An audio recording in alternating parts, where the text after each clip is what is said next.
Good morning. We are extremely pleased that you are here. It is good to come together for the purpose of co-creating. Do you agree? Yes.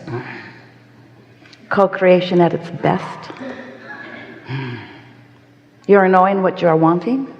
Yes. It's a good feeling, isn't it? You like when a desire hatches within you? So much has happened before a desire even occurs to you.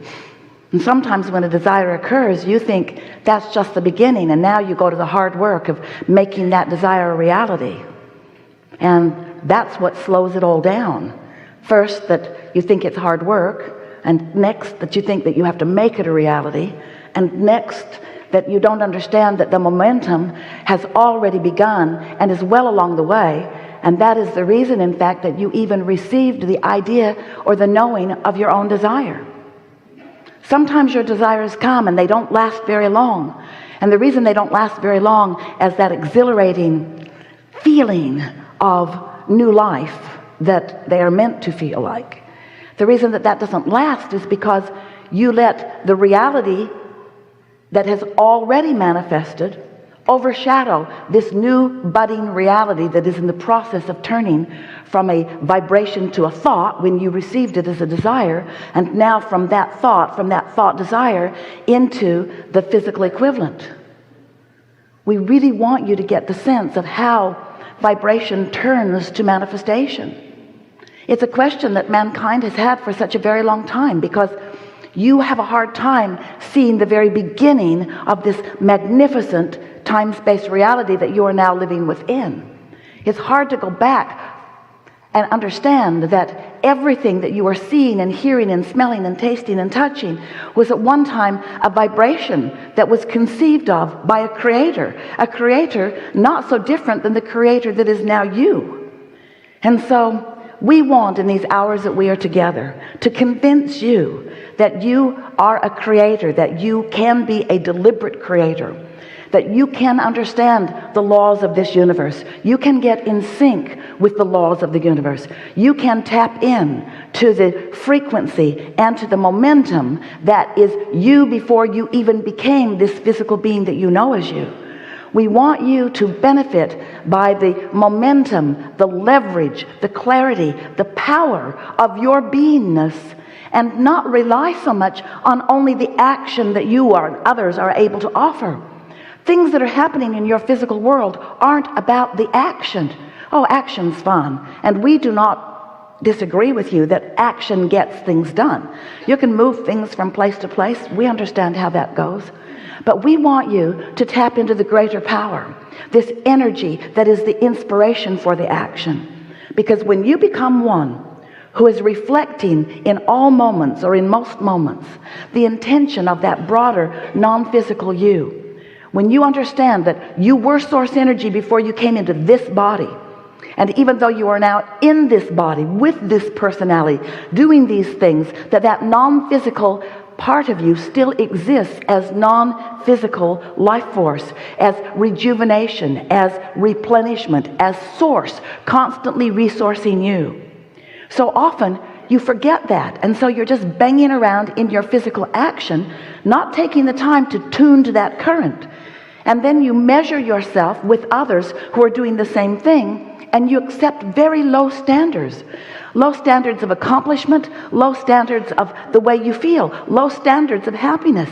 You put up with negative stuff. You squabble with one another over meaningless things, all the while denying your true power and your true current, which is in fact the reason that you want to squabble. It feels like someone else is depriving you of how you innately know you're supposed to feel. And when you're not feeling the way you are supposed to feel, which is joyful and eager and passionate, when you are not feeling the clarity and the knowing and the love and the life force that is really you, we get how you might want to point at your mother and say, you should have kind of maybe done something different, like maybe hung around with me and paved my trail for the whole rest of my life experience. And then you transfer that neediness, not all of you, well, most all of you, to your lover or to your friends. In other words, always looking, it seems, outside of yourself for the replenishment that only comes from your finding and achieving and maintaining the receptive mode. This is a vibrational universe, and there is a signal that is being transmitted on your behalf, to you and about you. But you've got to get in the vibrational vicinity, just like the transmitter and the tuner that you know as your radio signal. That tower is beaming a signal, but if you don't dial into it, you don't receive. You're not receptive. You don't hear what's being broadcast unless you tune in. And this is the same way. So you were source energy. You came into this body, a part of you into this body, just like you knew you wanted to. It's the perfect process. And you sift through the variety in this new leading edge environment, and you, importantly, come to your own conclusions about what you, importantly, prefer. So when you carve something out that you desire, sometimes, especially in the early stages of it, you're not really even so aware that you're asking for it. Sometimes it's just, you know what you don't want, which is an automatic knowing at vibrational levels of what you do want. So you're launching these rockets of desires and preferences as you are evolving and becoming as this life form here in this physical body. And that emanation of those preferences is all marked by you. It has your vibrational DNA, so to speak, on it. You are launching these rockets, and you and everything that you have been before you were you in this physical body expands because of your exposure to life, because of your sifting and sorting and knowing what you don't want and knowing what you do want. So you're becoming and becoming, but we want to say to you, you've got to know who we mean by you when we say you or your. You, the larger part of you, is becoming because of what you, the physical part of you, is exploring.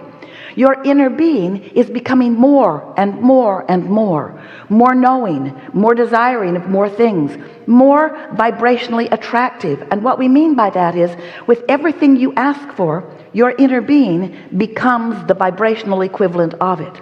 If you don't have enough money, and you're asking, whether you're using words or not, you are, for more, your inner being, that source part of you that was before you were you and is even while you are you, becomes more prosperous as a result of your asking. Because when you ask, it is given. And there is a part of you that receives what you're asking for and what is given instantaneously. You haven't learned to do that. You've got too many beliefs in the way. You don't let yourself ask and receive. You ask and source gives to that larger part of you, but you say, oh, I don't know. I don't really feel worthy. Or I'm mad about everything that hasn't come to me. Or I'm upset about those who are getting more than it looks to me like is their fair share. Or. In other words, so often you are so busy facing the reality of what is that you don't let the new becoming become. So even though so much happened that caused this desire to happen within you, for just a moment, for a split second often, you receive that desire and you feel the elation of it. You can feel your evolution in that moment, and then we love you so much, you get practical. You face reality. You weigh the pros and the cons. You check out the odds. You don't believe in your desire that is just born. And the only reason that you don't right away believe in a new desire that is born is because you've practiced the opposition of it for so long. As you've been using as your criteria people who are not in the receptive mode, who are banging it out through hard work and action, who are not using the leverage that creates worlds. Some are, and you call them masters. And some are, and you're amazed at what they accomplish. Some are, and they just knock you over with their clarity and their power and their attractive power, their ability to accomplish and to draw to them. They amaze you and so often confound you, because it feels to you like you mean well. It feels to you like you too are good. It feels to you that you are deserving, or you want to be deserving. But instead of being a vibrational match to what you're asking for, so often you are a vibrational match to what you've got. And things can't change if you are a vibrational match to what you've got. things are always changing, but they keep changing to whatever it is you are giving your attention to. So it's different faces, different places, but more of the same essence. In other words, it's sort of the same struggle for most people because they are so enamored with what is. People say, I believe I should face reality. And we say, we get that. But you did not come to face reality, to regurgitate reality, to document reality, to hold yourself in sync with reality.